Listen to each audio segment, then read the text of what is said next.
nosotros damos la bienvenida a la doctora Rosana Alvarado, ex ministra de Justicia en el gobierno del Lenín Moreno, ex legisladora por esta provincia, actual funcionaria del Centro de Mediación de la Universidad de Cuenca.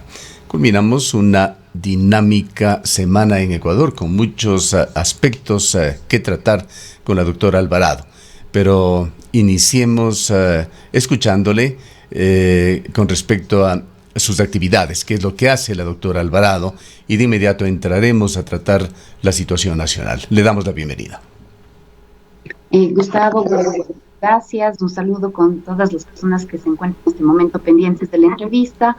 Bueno, yo soy abogada del Centro de Mediación de la Universidad de Cuenca. Allí es en donde me he desempeñado en estos últimos años, y a veces como profesora accidental de alguna materia específica en la misma universidad.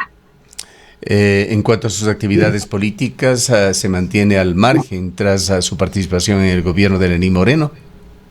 Sí, yo estuve un año en el Ministerio de Justicia y desde allí pues ya completamente fuera de la arena política y de verdad, sin ningún ánimo de volver ni retornar. Perfectamente. Ubicados en este tema, quisiéramos su análisis sobre la situación nacional y empecemos con este anuncio de los movimientos indígenas, de la CONAIE particularmente, de que en marzo se iniciará con una actividad que la hacen coincidir justamente con el Día de la Mujer, una serie de protestas que podrían ir incluso a un paro nacional de actividades. ¿Cómo ve usted este anuncio y la situación general del país? Bueno, yo primero, Gustavo, reivindico el día, y el feminismo, las mujeres reivindicamos el 8 de marzo como un día de resistencia, como un día de lucha, como un día de conmemoración. Y el feminismo pues no puede quedarse callado ni cómodo frente a todo lo que está sucediendo en el país, ¿no? Particularmente cuando tenemos una pauperización de la situación y de las condiciones de vida de los ecuatorianos, de las ecuatorianas, cuando vemos que ha crecido la pobreza, el desempleo, la miseria y por tanto la ola de inseguridad que a veces creen que no tiene explicación, no es mirada de esa manera. Claro que tiene una explicación, y la explicación también está en las condiciones que estamos atravesando como pueblo, como sociedad. En esa línea, el planteamiento de que el 8 de marzo sea un día de movilización, un día de resistencia, tiene lógica, tiene muchísimo sentido.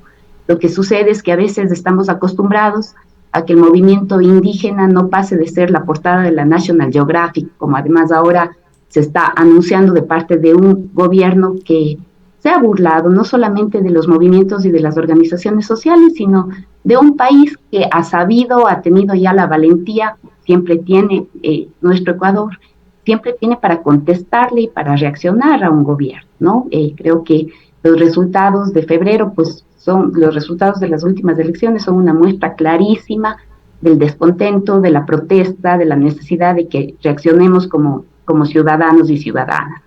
Es un gobierno que canceló de entrada las posibilidades de corregir, de replantearse su mirada sobre la sociedad o sobre el gobierno que pretende, qué medidas pretende como gobierno implementar. Y hoy no, me parece que las salidas pues son como las obvias, ¿no? Son las de estos anuncios. ¿Coincide usted con la posición de Leonidas Issa de que Guillermo Lasso, por dignidad, debería renunciar por su incapacidad de gobernar? Sí, Gustavo, sí, me parece que este es un gobierno que no se merece el pueblo ecuatoriano, que no nos merecemos, es un gobierno indigno, es un gobierno que no está gobernando para los intereses nacionales. Me parece que además de esto había esa claridad desde la propia campaña, ¿no? Un gobierno que venía de ciertos sectores y que representaba ciertas élites y poderes especulativos. Hoy, con todos los sucesos que día a día, porque no falta una semana con un suceso, ¿no? Entonces me parece que es incapaz siquiera de enderezarse o de replantearse en su manera de gobernar, porque es un gobierno que no está con el pueblo del Ecuador. ¿Qué vendría después de una eventual renuncia de Guillermo Lasso? ¿Cuál es su visión? Bueno, es sobre todo la salida que plantea la Constitución, ¿no? Allí es en donde está establecida la sucesión presidencial. Creo que en este momento los cambios que se dieron, la oxigenación, diríamos así, que es la palabra tan usada en torno a la nueva conformación del gabinete, es precisamente una medida desesperada, ¿sí? O tal vez la medida que le permite tener cierto oxígeno o reconducir el diálogo con organizaciones sociales.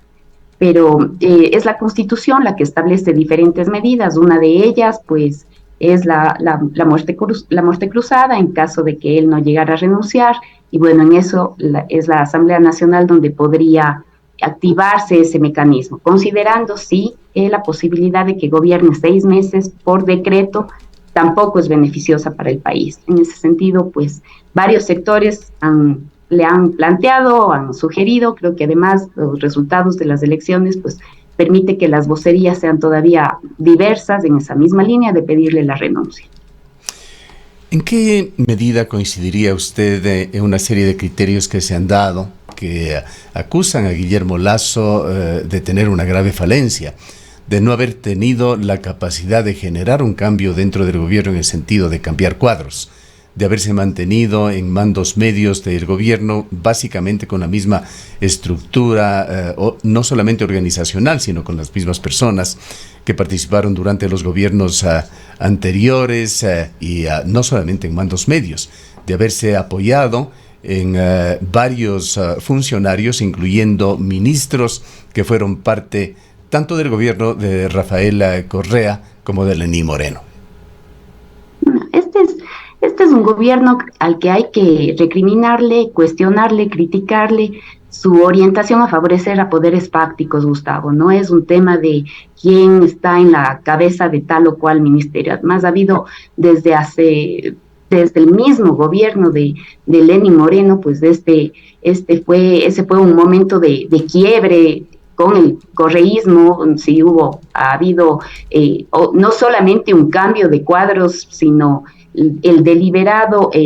la deliberada persecución de muchísima gente. Entonces, creo que difícilmente se puede decir que el error viene de haber mantenido en mandos medios o tal vez tener algún ministro que participó eventualmente en algún asunto. O sea, ¿qué es lo que se propone con esa mirada? Que le están traicionando al gobierno de Lasso y que no están gobernando para él. No, este es un gobierno que está traicionando al pueblo del Ecuador. Este es un gobierno, podemos mirar, Gustavo, los datos, las cifras, cuál es el sufrir del pueblo del Ecuador y cuáles son las ganancias de las instituciones del sistema financiero, ¿no?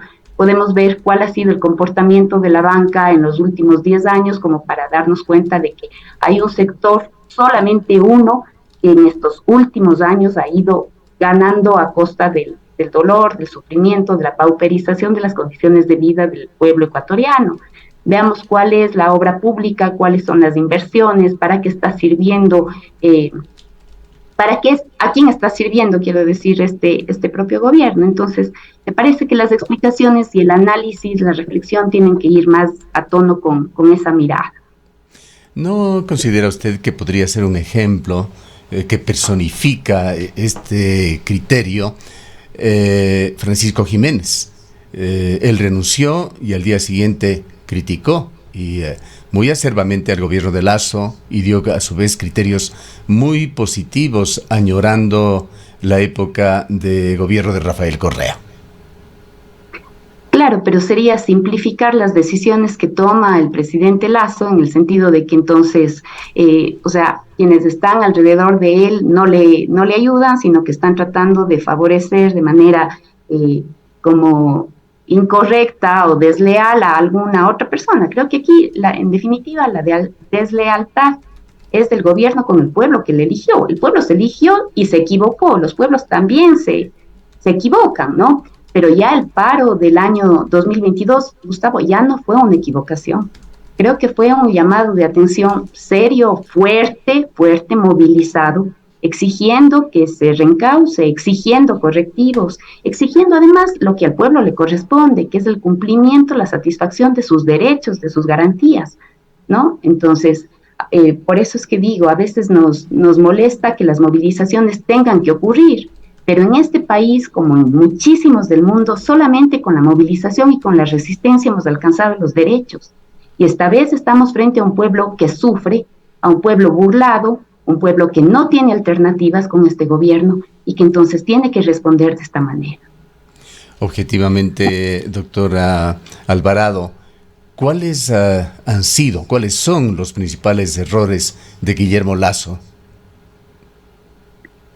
Me parece que alguna vez aquí tuvimos la posibilidad de comentar, Gustavo, que había algunos retrocesos gigantes. No es una crítica a los nombres la que yo planteo, ¿no? Sino a cómo está reestructurado el Estado. Por ejemplo, en el Ministerio de Defensa, que estaba ya bajo el control de una autoridad civil, se volvió al control de las mismas fuerzas militares, ¿verdad? En el Ministerio de Gobierno, que también era importante subordinarle al control de la ciudadanía, se volvió al control de la misma policía. Entonces, ese tipo de acciones, ese tipo de decisiones, creo que tienen una idea o una propuesta en retroceso, ¿sí? Luego, me parece que hay no puedo decir excesiva, me parece que es imposible soportar o aprobar la vinculación que existe con los poderes fácticos, con los poderes financieros.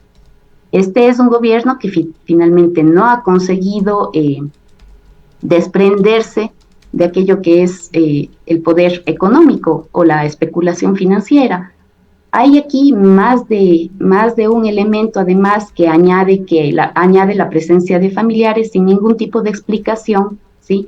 Familiares que también tienen pues alguna presencia con poderes fácticos o con grandes poderes económicos que creería yo deben ser muchísimo más cuidadosos el momento de aparecer como vinculados con el propio gobierno, por bienestar y salud del propio gobierno, no se diga de las decisiones que se puedan tomar en beneficio del país. Entonces allí luego Gustavo, pues la ausencia del presupuesto, de los recursos humanos, de los recursos técnicos para poder llevar adelante cada uno de los ministerios. Yo fui ministra de Justicia un año, le puedo decir, es un trabajo que no se agota con 8 horas, imposible, ¿no? Es un trabajo que no tiene horas de descanso, particularmente algunos ministerios resultan muchísimo más duros de llevar, pero es muy exigente, el sector público es muy, muy exigente. A veces se considera que Ministerio de Justicia, que vale la pena recordar, desapareció. Y desde esa visión, desde esa experiencia, es importante analizar una de estas facetas, una de estas aristas que ha puesto en problemas al gobierno de Guillermo Lasso: la crisis carcelaria, el predominio de las mafias en Ecuador. ¿En qué grado tiene responsabilidad sobre esta situación actual Guillermo Lasso? Es que, Gustavo, estamos ya casi en la mitad del periodo presidencial del señor Lasso. Estamos en la mitad. Entonces, yo no voy a esperar a la siguiente mitad para decir que ya por fin empieza a tener responsabilidades. Desde el día uno, él tenía las condiciones, ¿sí? Él podía tomar las decisiones que hubieran significado, por ejemplo, crear otra vez o reinstitucionalizar el sistema de justicia. Ya antes, en el gobierno de Moreno, sobre todo al final, creo que la primera masacre penitenciaria, no estoy segura si fue en febrero del año 2019 o en junio del año 2019, no recuerdo bien, pero esos eran ya mecanismos con los cuales, las alertas con las cuales se podían generar diferentes mecanismos de contención, ¿no? Quizá reestructurar un ministerio coordinador de seguridad, quizá volver a plantear el Ministerio de Justicia, que me parece que desaparece en febrero o en marzo del 2019. Entonces, allí mismo había varias alertas. Uno de los temas que se quedaba pendiente era una nueva capacitación y formación para agentes de seguridad penitenciarios. Tenemos apenas el 10% de agentes, ASP se les llama, ¿no? Antes eran guías, agentes de seguridad penitenciarios, apenas el 10% de los que se requieren, ¿sí? Hay allí diferentes observaciones de Naciones Unidas, el mismo sistema interamericano ha hecho un informe sobre las medidas que se deben implementar inmediatamente a nivel de los centros de rehabilitación. Y me parece que, en cambio, volver a considerar que en el SNAI, el Servicio de Atención a Infractores, también debe estar un policía, no sé si en servicio pasivo, me parece que también es dejar de comprender la dimensión de la seguridad social, perdón, de la seguridad penitenciaria, que por supuesto tiene un elemento de seguridad, pero también tiene que tener un enfoque de derechos, porque de otra manera la responsabilidad será del Estado y no vamos a poder enfrentar todo este tema de masacres, de alertas penitenciarias que cada vez dejan un saldo más elevado de personas asesinadas bajo custodia y responsabilidad del Ecuador. Quisiera preguntarle sobre este tema relacionado con la seguridad. Justamente, ¿considera usted que es reversible la situación? ¿Es elástica? ¿O esta infiltración de las mafias, de la delincuencia en altas esferas de la política nacional y esferas de gobierno están para quedarse? Creo que los problemas crecen, Gustavo, ¿sí? Creo que los problemas crecen, pero a ese mismo nivel tienen que estar las soluciones y tiene que estar la capacidad de los gobiernos para actuar y para honrar los intereses de su pueblo. O sea, este señor, el señor Lasso, me parece que tuvo un periodo de entrenamiento luego de algunos años, es decir, era como el experto, el capacitado, el que podía además... Su libro, que no sé si usted lo ha leído, apuntaba a eso, no, que era una persona que se había preparado en el largo plazo para gobernar. Así es, o sea, daba cuenta de que el momento en que llegaba no solamente formado él, sino formado con diferentes organizaciones en torno a la libertad, los libertarios, el Ecuador Libre, no sé qué, que resultaron un fracaso, sobre todo si es que analizamos los resultados de las últimas elecciones. Entonces, me parece que no se puede llegar a decir yo no sabía, no he sabido, o sea, porque entonces resulta de una ingenuidad y de una candidez que no da para un presidente de la República ni para un funcionario público, porque entonces por su propio bienestar debería mantenerse, a dar un paso al costado y esperar que otra persona que sí se considere en condiciones de tomar decisiones, de estructurar una propuesta, de plantear una salida, que sea más bien la que tome las riendas de un país que este rato exige, ¿sí? Esto no es administrar una sucursal bancaria por más grande que sea, esto va muchísimo más allá de plantearse una mirada sobre una empresa, esto va muchísimo más allá porque además se está jugando con el dolor, con la vida, con los derechos de millones de personas. Si se respeta el orden instituido, estas riendas del país, como usted lo señala, irían a manos de Alfredo Borrero o eventualmente a Virgilio Saquicela. ¿Cómo cambiaría la situación del país con esta eventual renuncia, muerte cruzada o la forma que sea, pero que ponga punto final a la administración de Guillermo Lasso?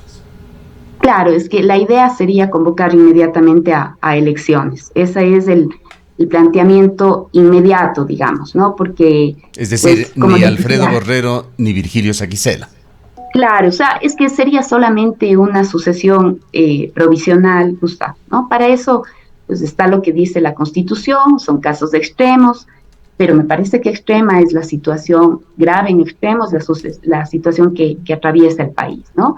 Un presidente, además, se plantea una consulta popular de esas características, cuando no tiene nada absolutamente que mostrarle hecho al pueblo ecuatoriano, ninguna decisión que haya sido reconocida, ninguna obra emblemática, ninguna política pública que ayude a sacarle al país del estado en el que está después de la pandemia, pero que se da el lujo, se avienta a una consulta popular que termina siendo para validarse él mismo y el resultado es de un rechazo abrumador.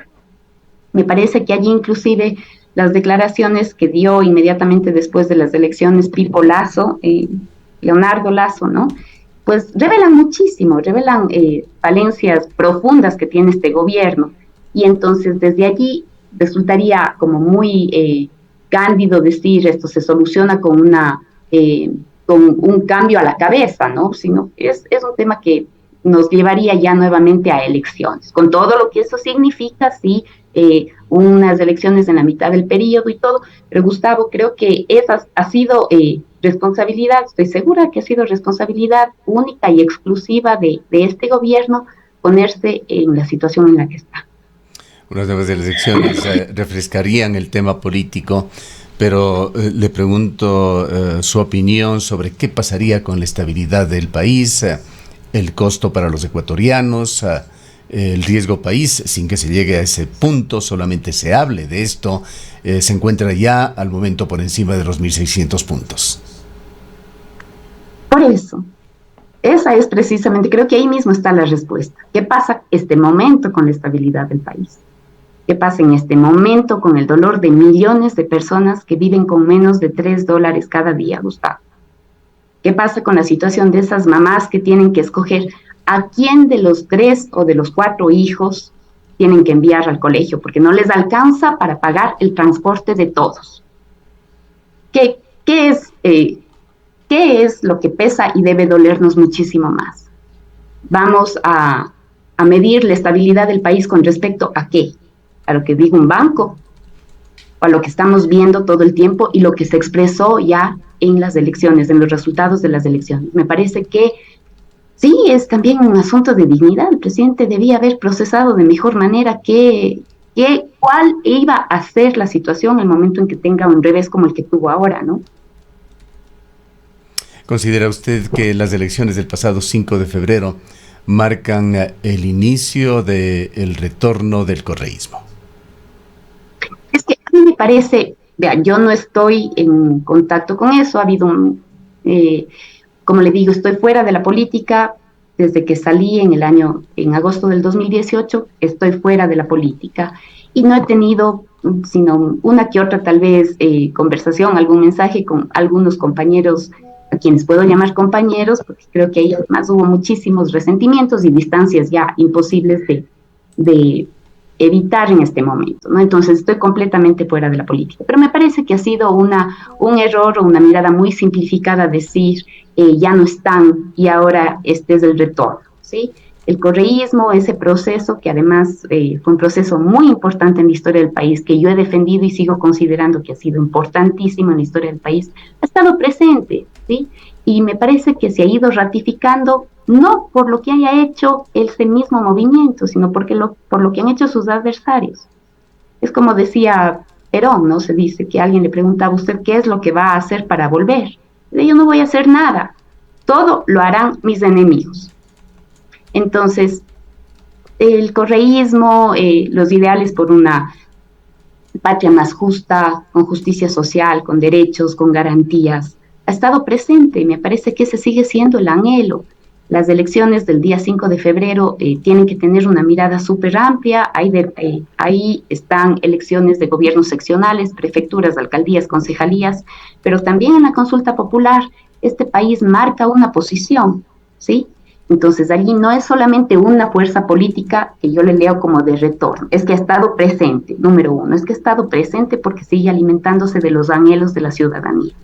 Y luego, en lo de la consulta popular, están presentes diferentes actores y no solamente políticos, sino sociales, que están sufriendo las decisiones de este gobierno. El pueblo, el país, se equivocó cuando eligió a Guillermo Lasso, pero no se equivocó con las decisiones del día 5 de febrero. Sin perdernos un hecho histórico, de que los gobiernos de Rafael Correa y de Lenín Moreno quedaron debiendo a la SUAY en materia de obra pública, de vialidad particularmente. Usted, como todos los cuencanos, azuayos, habitantes del Austro, lo vivimos cotidianamente. ¿Cómo ve usted la relación, el tratamiento del gobierno de Lasso a las aspiraciones y necesidades de la SUAY? Bueno, creo que allí hay también hay una lectura, Gustavo, o una respuesta quizá parcial. El día 5 de febrero, uno de los candidatos que fue ministro de Obras Públicas y que posiblemente tenía condiciones de atender de mejor manera, era parte de sus atribuciones, ¿no? Estaba pues en esa cartera de Estado. Pues, allí hay también una respuesta y creo que hay un golpe que viene del propio gobierno en el sentido de que es el pueblo el que dice nos quedó debiendo, qué es lo que sucedió. El tema de la vialidad en la provincia de La Suay ha sido un tema recurrente, creo que no podemos llegar a decir se satisfacen las necesidades que tenemos. Además, no sé, creo que hay como muchísima comparación cuando viajamos por tierra y vemos que en otros lugares pues la vialidad está más y mejor atendida y en cambio, ¿qué es lo que está pasando? Siempre decimos, ¿no? Luego de llegamos a Riobamba y qué es lo que sucede con las vías del país. En ese sentido, me parece que inclusive la respuesta que se dio en las elecciones del 5 de febrero son como un recorderis de por qué votamos de esta manera, es porque no nos han atendido, no han hecho el trabajo que estábamos esperando. Pero sin duda también hay no solamente en torno a vialidad, sino candidatos del gobierno tuvieron esa respuesta, ¿no? Ese rechazo en las urnas. Usted recurrentemente se ha referido a derechos y garantías, hablando de un deterioro, pero hubo muchos aspectos, no queremos entrar en esa discusión de muchos temas negativos que se dieron durante el gobierno de Rafael Correa, que continuaron durante el gobierno de Lenín Moreno, y en eso sí han existido mejoras. Te hablo desde esta visión, desde esta posición de ser un medio de comunicación, de poder informar al país del tema de libertades. Pero más allá de esto hay otros derechos y garantías también, que tienen que ver entre esto, en algo reconocido, institucionalizado, algo novedoso que impuso Ecuador con la nueva Constitución, los derechos de la naturaleza. ¿Cómo ve usted el tema de la minería? ¿Hizo lo correcto el gobierno de Rafael Correa, de Lenín Moreno con respecto a la minería, que evidentemente lo impulsaron? ¿Y cuál es la situación actual? Hagámoslo con una mirada particular a nuestra provincia, a la provincia de La Suay. De acuerdo, Gustavo, de acuerdo. Me parece que en ese tema posiblemente es de los temas más sensibles, que además despiertan muchísimos sentimientos en el país, y sí, de acuerdo, particularmente en la provincia de La Suay. Yo estoy cada vez teniendo una postura, quién sabe si más crítica, ¿sí?, sobre el tema de la minería. O sea, me parece que es muy difícil llegar a considerar que la minería no genera los impactos que se han denunciado durante tanto tiempo, ¿sí? Ahora, la transición a otro modelo de desarrollo, a un modelo menos depredador, es una transición del modelo económico. Entonces, no es muy sencillo de un momento al otro, ¿sí?, pasar de la dependencia de los recursos a no pasar a esa dependencia. Esa transición es larga, es demorada, es imposible decirle a la gente o a las generaciones que por estar en una transición, pues se suspenden todos los derechos a los que teníamos acceso o que deben ser cubiertos, ¿no? Sin embargo, hay aquí algunos elementos, como por ejemplo la consulta que hubo en Cuenca, las posturas que han tomado diferentes organizaciones sociales, que me parece que deben tener más peso cualquiera sea el gobierno seccional o nacional que venga. ¿Está sugiriendo usted de que se ha generado un escenario diferente?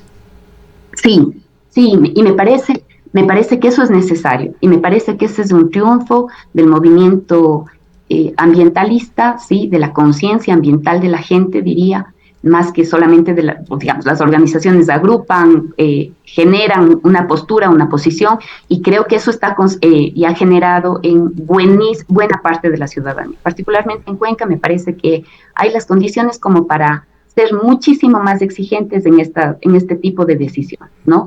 El cuidado de las fuentes hídricas, el cuidado de los recursos naturales, los derechos de la naturaleza que empiezan a imponerse además como los derechos sin los cuales no va a ser posible la vida intergeneracional, ¿no?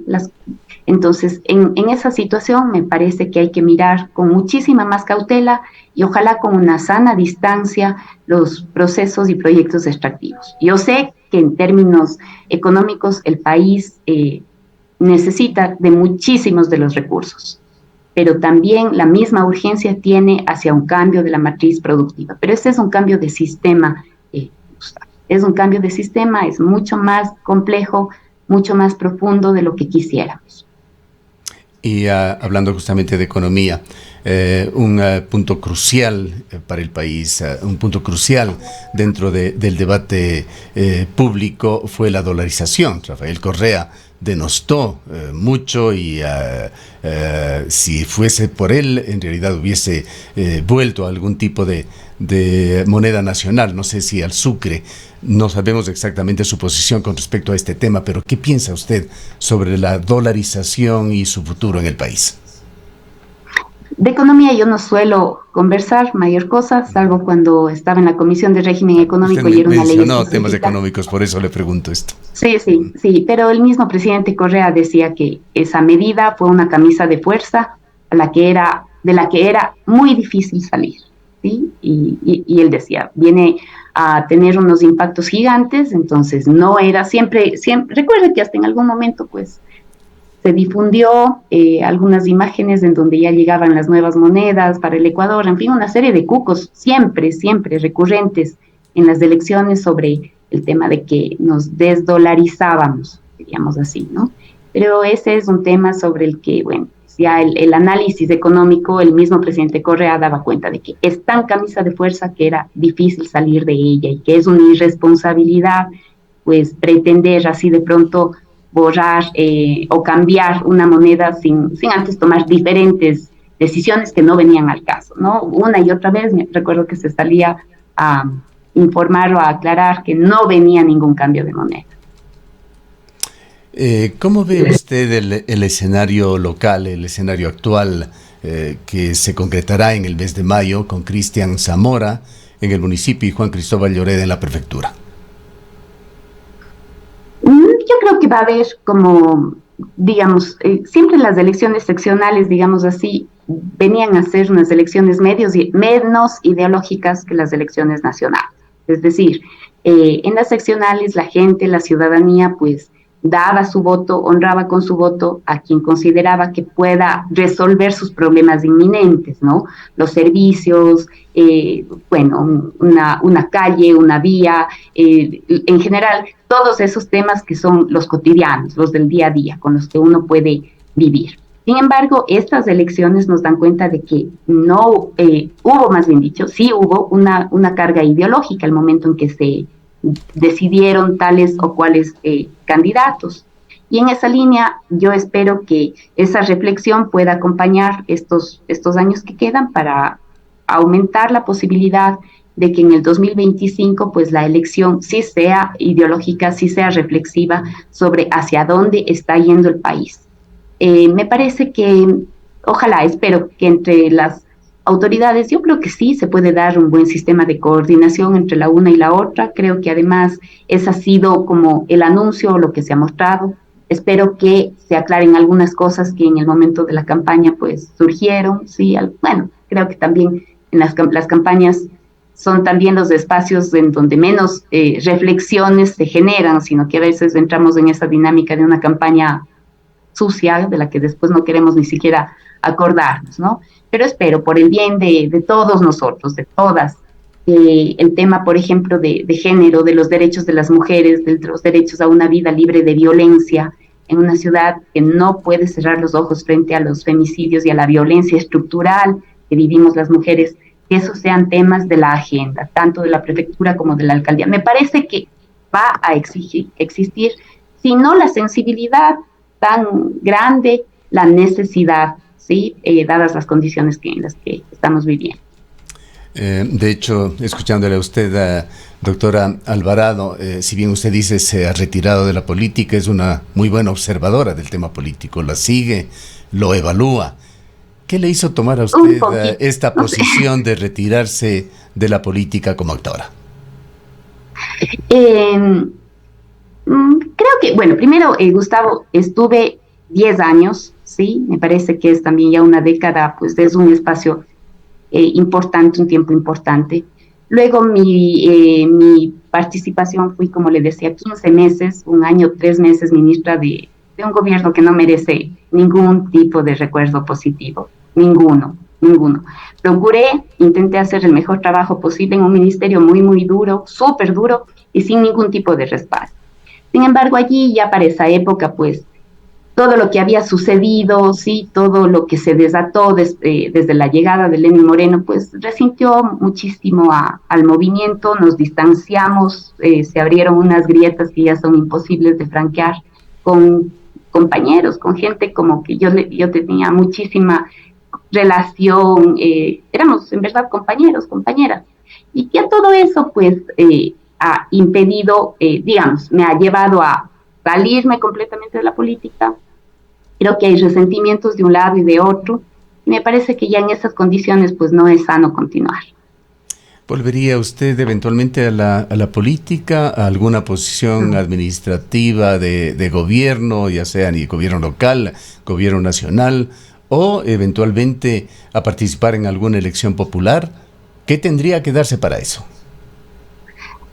No, no, digamos, no me gusta ser tan determinista, Gustavo, pero no, yo no quiero, ¿sí? No hay ninguna, eh, digamos, hay mutuo desinterés por ya no volver desde de mi lado y de los otros lados también. Frida Kahlo decía algo, me fui y espero nunca más volver. Bien, queremos agradecerle por este contacto, por este diálogo, doctor Alvarado. Con gusto, Gustavo. Gracias, buenos días. Declaraciones de la doctora Rosana Alvarado. Fue ministra de Justicia con Lenín Moreno, fue legisladora de la provincia de El Azuay, es actual funcionaria del Centro de Mediación de la Universidad de Cuenca.